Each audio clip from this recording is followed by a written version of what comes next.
Selamat siang Bapak Ibu. Assalamualaikum warahmatullahi wabarakatuh. Izin Salam. untuk sesi hampir istirahat gitu ya, mendekat istirahat ya. Izin saya pandu Bapak Ibu ya.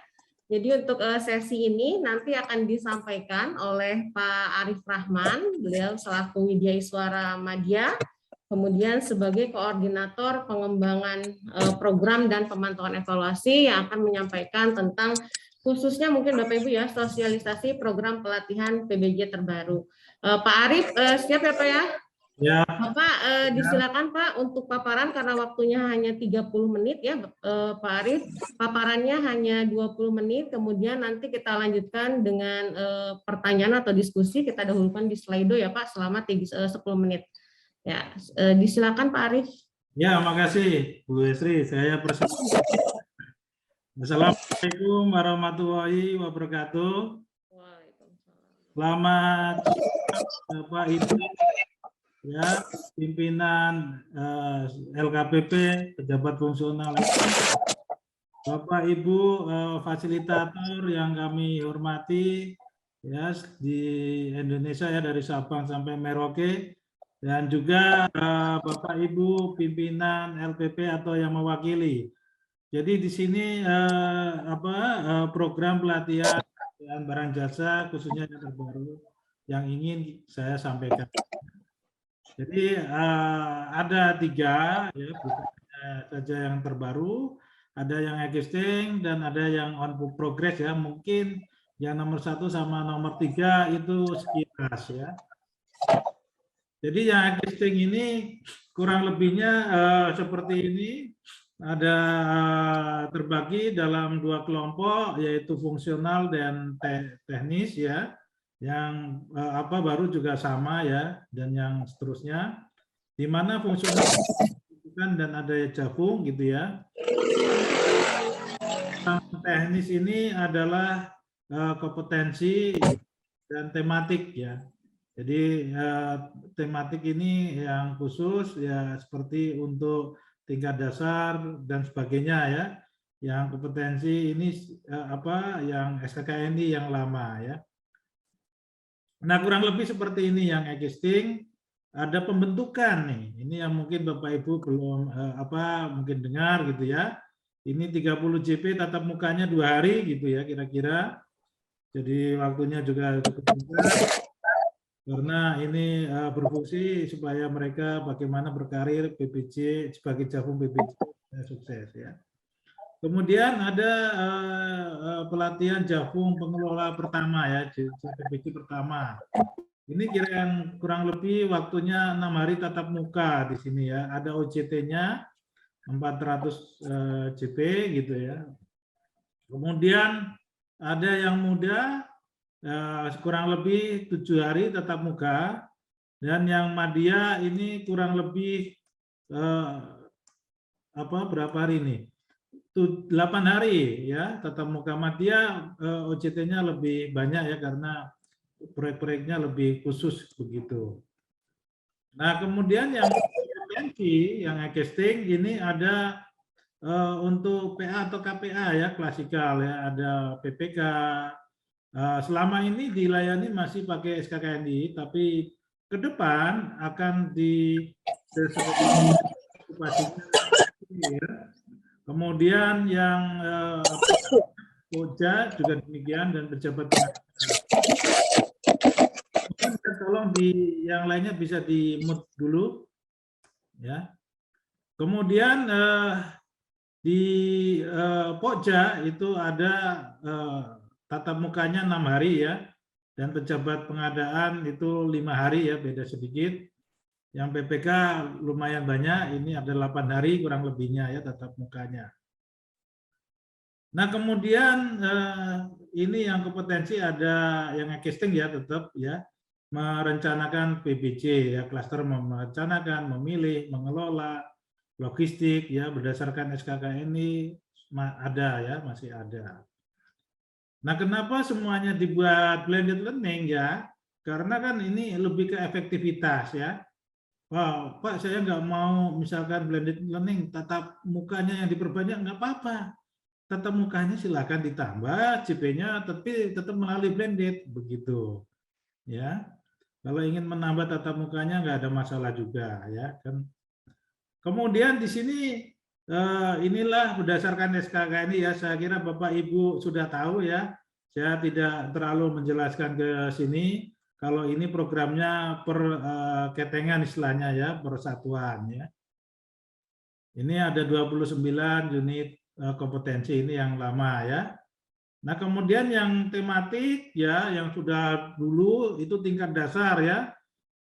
Nanti tingkat dasarnya pasti menyesuaikan ya dengan level 1 ya, ke depan kita perbaiki ya. Ini ada apa namanya 2 hari ya tatap muka.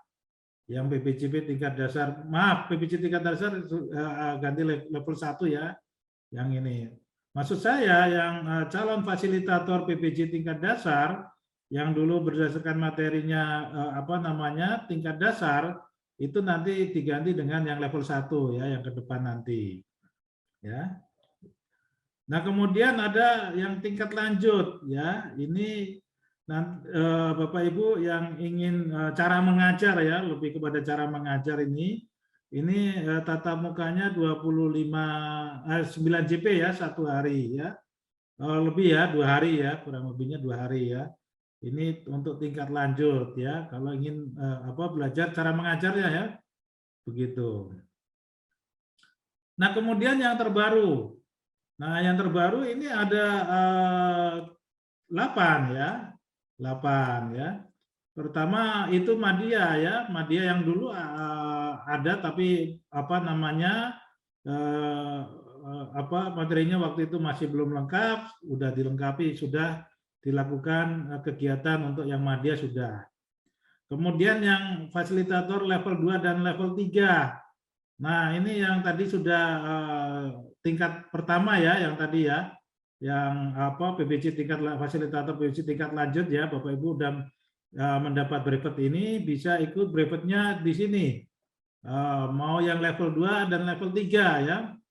Nah, bedanya apa dengan yang level 4 ya, tergantung nanti persyaratannya ya, ada portofolio yang memungkinkan untuk ini mengajar di level 4 gitu ya.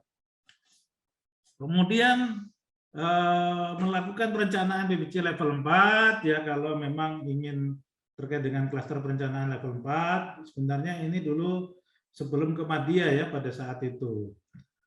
Tapi program sebelumnya sudah ada. Kemudian bagi pelaku usaha kecil, nah ini yang didanai oleh mitra pembangunan kita, gitu ya, donor, gitu ya, hibah. Ini apa namanya untuk pelaku usaha, ini dilakukan secara MOC yang ini. Kemudian level 1 yang lagi menjadi nanti penggeser ya dari tingkat dasar untuk mereka yang berkarir sebagai jabung gitu ya. Jadi syaratnya ikuti kompetensi PPJ level 1. Kemudian ada pelatihan PPJ desa, ini MOC ya sifatnya, jadi masif ya. Kemudian CPPP ingin belajar advance mengenai pengadaan, ya cocok untuk yang ingin belajar mengenai ya hal yang mendasar atau yang strategik di dalam pengadaan, ini MOC ya.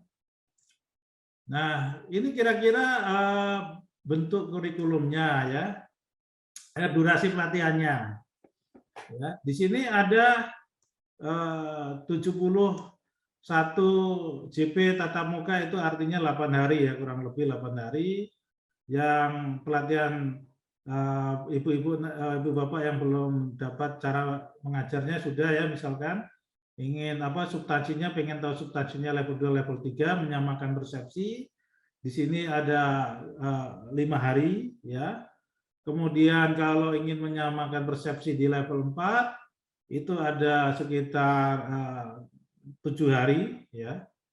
Nah, kemudian perencanaan ya, ini 4 hari.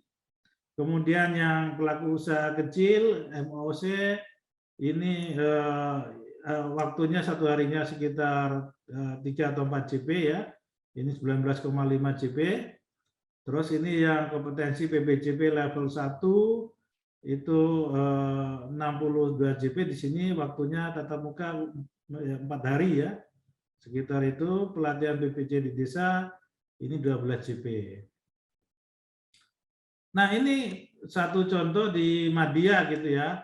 Ini ya tentunya untuk pelatihan penjenjangan jabatan fungsional. Mereka yang naik kelas ke Jafung Madya itu diwajibkan untuk mengikuti pelatihan JF Madya ini ya. Di mana di sini waktunya, durasinya adalah 8 hari ya kurang lebih tatap muka. Nah, kira-kira materi-materinya juga Bapak Ibu sudah tahu, saya nggak menjelaskan. Cuma ini penting mungkin persyaratannya gitu ya. Ini yang sudah punya tingkat kompetensi fasilitator tingkat lanjut ya. Jadi yang cara mengajarnya tadi ya, begitu. Kemudian yang punya TOT, SKATO ya, atau ya sertifikat pelatihan atau trainer berdasarkan KNI. Nah, di sini atau ya, atau untuk semua ini kan. Kemudian sertifikat fasilitator pengadaan barang jasa kehormatan ya. Ini bisa mengikuti pelatihan ini ya. Tatap mukanya 4 hari. Nah, kalau level 4 sudah level 2 dan 3 ya di sini ya. Jadi sudah level 2 dan 3 ya. Kemudian ya kurang lebih perencanaan tadi sudah disinggung ya. Usaha kecil ini gambarannya ya untuk mereka ya pelaku usaha gitu ya, bagaimana hal yang mendasar di pengadaan mereka pelajari, terus bagaimana mereka melakukan mengikuti pengadaan pemerintah, terus kalau mau jadi pemenang mengelola kontraknya bagaimana, terus bagaimana mereka juga paham arsitektur aplikasi dan dalamnya aplikasi semua. Jadi kurang lebih ada 4 elemen ini ya, begitu. Nah, ini MOC ya. Kalau pelatihan PPC kompetensi PPJP level 1, nah ini yang penting, ini ada ya Bapak Ibu waktu itu sudah ada sosialisasinya juga, ya ada 4 materi terkait dengan yang level 1 dan 2 materi tambahan yaitu supply chain dan pengantar PPC ya. Di mana pengantar PPC itu materi dari tingkat dasar 1 sampai 5 ya, modul 1 sampai 5 diperas gitu ya, masuk ke bab ini ya, pengantar PPC pemerintah ya, termasuk itu salah satunya.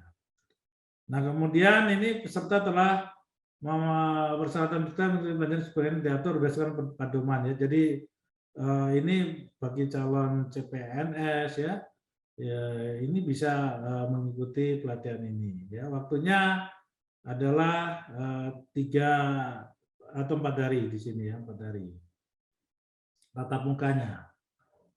Nah, PPJ desa ya kurang lebih sama ini untuk seperti pelaku usaha tadi, elemennya cuma di sini lebih sederhana ya, ada gambaran umum, perencanaan, persiapan, pelaksanaan dan serah terima ya.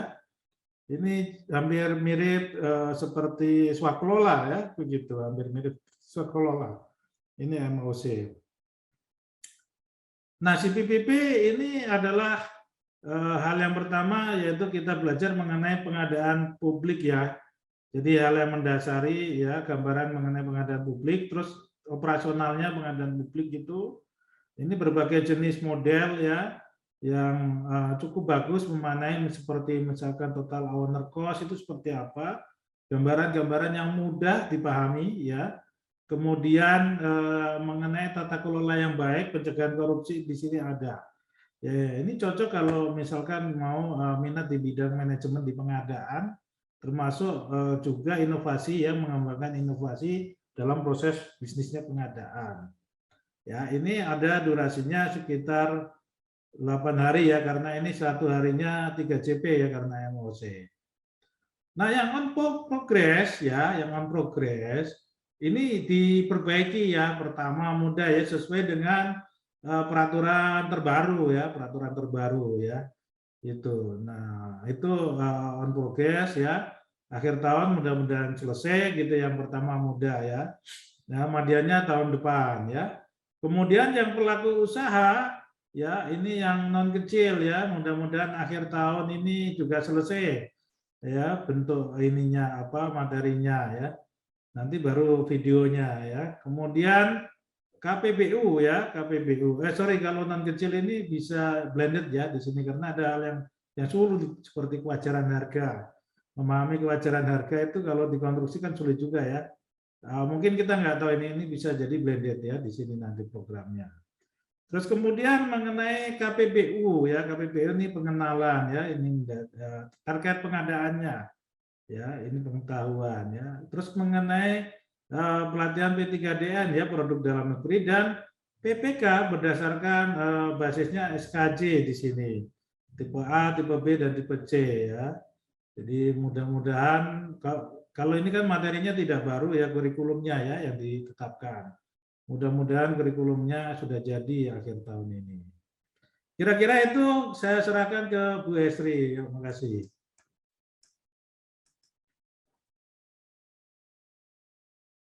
Masih mood Bu Esri?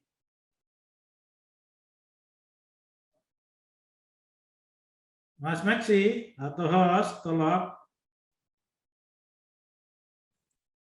Ya maaf Pak, tadi saya masih di mute panitia. Baik Pak, kita bahas dulu Slido ya Pak, karena mungkin waktunya juga mepet 14 menit. Mas Lutfi boleh minta tolong ditayangkan? Halo? Ada panitia? Mas Lutfi? Oke.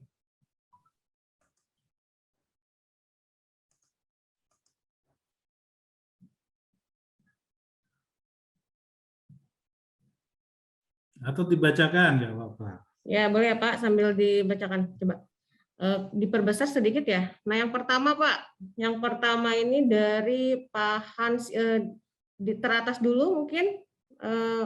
Nah ini Pak, untuk kurikulum okupasi SKJ ya Pak. Nah seperti pejabat pengadaan gitu ya, mungkin di sini adalah POKMIL, PPK tipe A, B, atau C. Apakah sudah ada dan siap Pak? Nah kita siap enggak di tahun 2022 gitu Pak? Ataukah memang masih pelatihannya ke SKKNI? Silakan Pak Arif. Ya, kita harapkan akhir tahun ini yang PPK sudah tuntas ya. Nanti selanjutnya awal tahun depan itu yang POKMIL ya, pejabat pengadaan ya, seperti itu.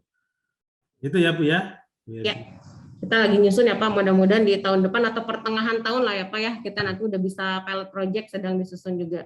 Oke, kemudian yang kedua Pak, dari anonim juga ini, nah di sini pada tahun depan 2022 ya, BPSDM itu akan melaksanakan pelatihan JAFUNG, pengelola pengadaan barang jasa media. Nah kira-kira bulan apa dapat difasilitasi nih Pak dari Puspika? Kalau bagus ya di awal-awal tahun ya. Ya benar. Ya, gitu. Oke. Ya, oke. Karena tahun ini kita sedang pilot project ya Pak ya, jadi mudah-mudahan nanti di tahun depan, tahun ini tuh sedang pilot project Madya, kita akan evaluasi untuk durasi pembelajarannya, nanti insya Allah tahun depan bisa dilaksanakan, difasilitasi. Kemudian lanjut Mas Fauji, nah ini dari Pak Joni ya. Nah apakah di tahun 2022 nanti Mas sudah tidak ada sertifikasi PBJ tingkat dasar? Apakah ada persyaratan khusus nih Pak untuk mengikuti sertifikasi PBJ level 1 ini? Harusnya nanti gimana Pak Arif mau ditanggapi? Ya, jadi yang tingkat dasar sudah tidak ada. Jadi nanti sertifikat mengikuti pelatihan secara MOOC yang tingkat dasar. Kalau mau tahu paham aturan ya di sana. Kalau mau ikuti yang level 1 itu ada ujinya gitu yang diselenggarakan oleh DSP ya. Begitu Bu. Ya. Lanjut lagi ya Pak. Kemudian ini sebetulnya untuk pelatihan ya, untuk pelatihan pembentukan asesor sih Pak ini sebenarnya ya. Apakah di tahun 2022 tidak ada ya Pak? Nah, ini gimana Pak? Asesor APPBJ. Itu di DSP ya kalau untuk asesor ya, bisa ditanyakan ke DSP ya Bapak Ibu ya. Oke. Ya, lanjut lagi, ini dari anonim ya, untuk penyetaraan, mungkin ini penyetaraan jabatan administrator mungkin ya Pak, untuk penyetaraan jabatan administrator ke jabatan fungsional, apakah jabatan administrator yang terdampak penyederhanaan saja atau bisa untuk jabatan administrator yang non terdampak? Ini mungkin pertanyaannya agak blunder ya Pak, atau mungkin ada yang bisa langsung, yang ada pertanyaan di sini, bisa raise hand Bapak Ibu? Ya, jadi penyetaraan ini kan tadi ya di tempatnya Bu Ria ya yang menjawab. Ya. Ya, jadi ini bisa ditanyakan ke tempatnya Bu Ria ya. Iya, betul. Harusnya sesi yang tadi, Pak. Oh, penyetaraan. Oke, lanjut Bu. Lanjut ya Pak. Kemudian di sini tatap muka di sini adalah kelas klasikal ya Pak.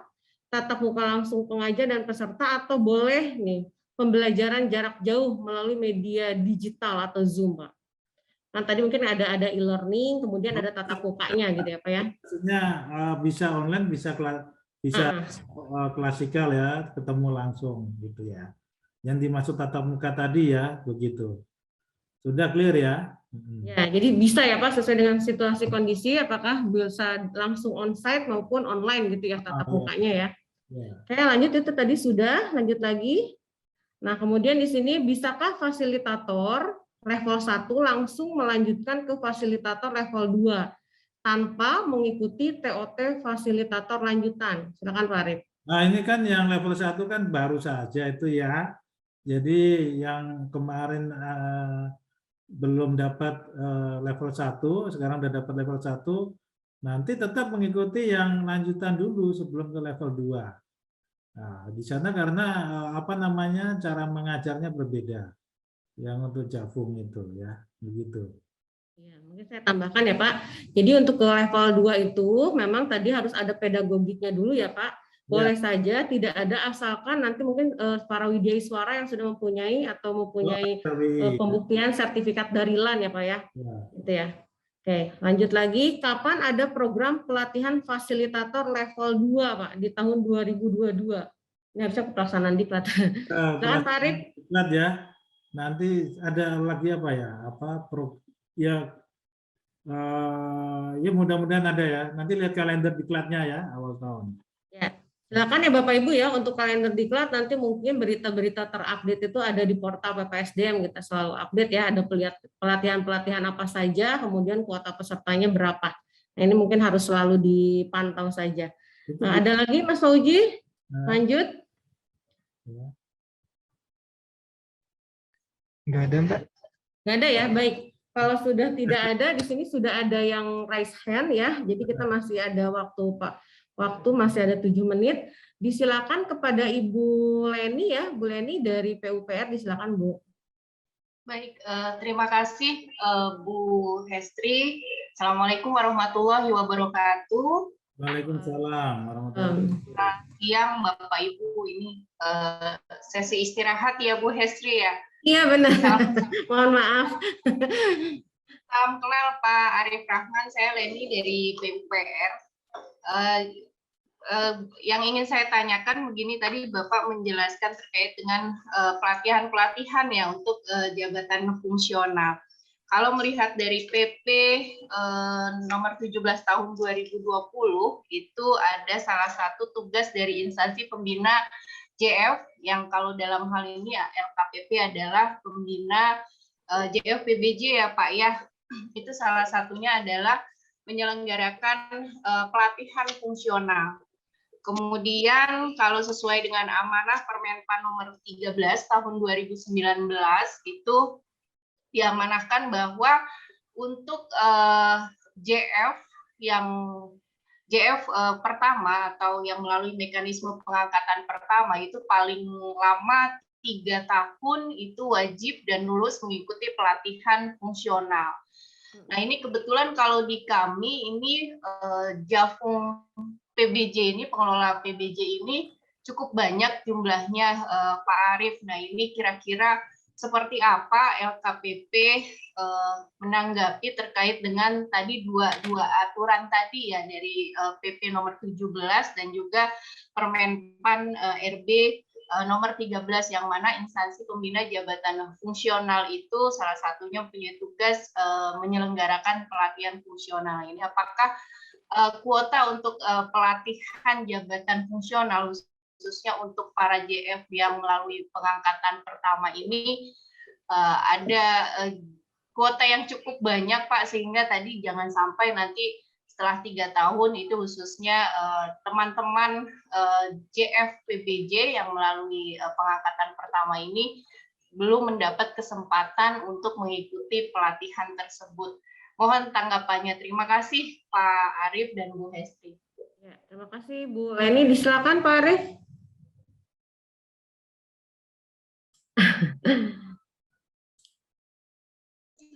Sinyalnya Kayaknya Pak Arief nge-freeze. Iya.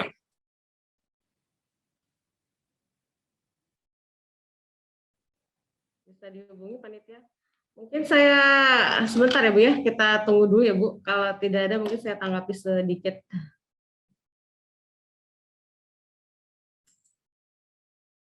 Halo Pak Arief.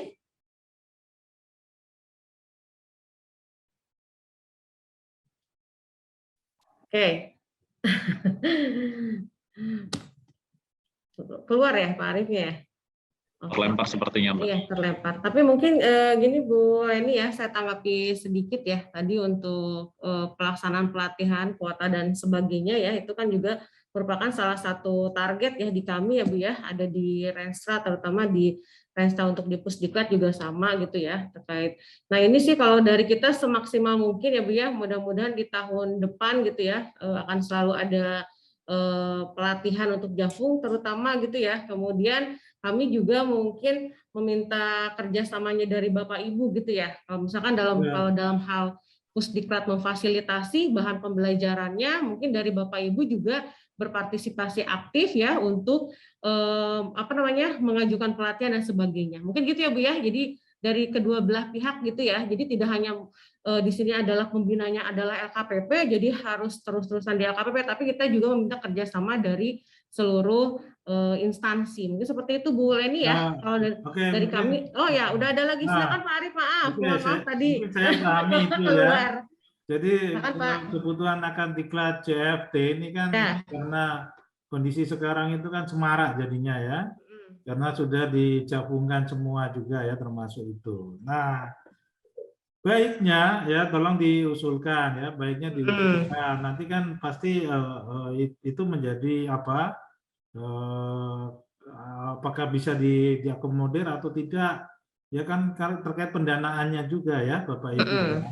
Sama kalau misalkan saya BI sampai sekarang pelatihan BI juga belum ada ini kan di bulan. Jadi semuanya nih apa namanya ya, kondisi sekarang yang analis kebijakan juga sama. Ya, sama ya. Jadi kalau apa ya harapannya keroyokan gitu ya. Karena ternyata kebijakan yang satu dijalankan belum konsisten terhadap yang lainnya. Nah, Bapak Ibu bisa memanai yang mana menjadi trigger di tempat Bapak Ibu masing-masing. Ya, kalau nanti terlalu lama hanya mengandalkan ke kita gitu ya, khawatirnya kemanfaatan di organisasi Bapak Ibu menjadi berkurang kan begitu. Nah itu juga harus dilihat juga ya. Jadi kan ini persoalan nasional ya mengenai pembina Jafung harus melakukan pelatihan itu. Karena ternyata sisi anggarannya berbeda ya, kalau PUPR katakan punya 500 miliar ya atau berapa 300 miliar ya BPSDM-nya, kita punyanya 2,9 miliar ini kan gitu. Mau naik juga susah karena kita bukan program prioritas di sini ya begitu. Ya ini dari fungsi kita LKPP bukan yang termasuk yang istilahnya yang strategis ya begitu. Silakan, yang lain? Ada yang lain? Ya, sepertinya sudah tidak ada Pak Arief, tidak ada pertanyaan lagi. Alhamdulillah ya, tepat waktu. Mungkin ada kalimat penutup yang akan disampaikan oleh Pak Arief, Pak. Ya, baik Bapak Ibu. Jadi terima kasih atas pertemuan ini. Ya, Bapak Ibu fasilitator dan LPP bisa memanai perannya masing-masing ya.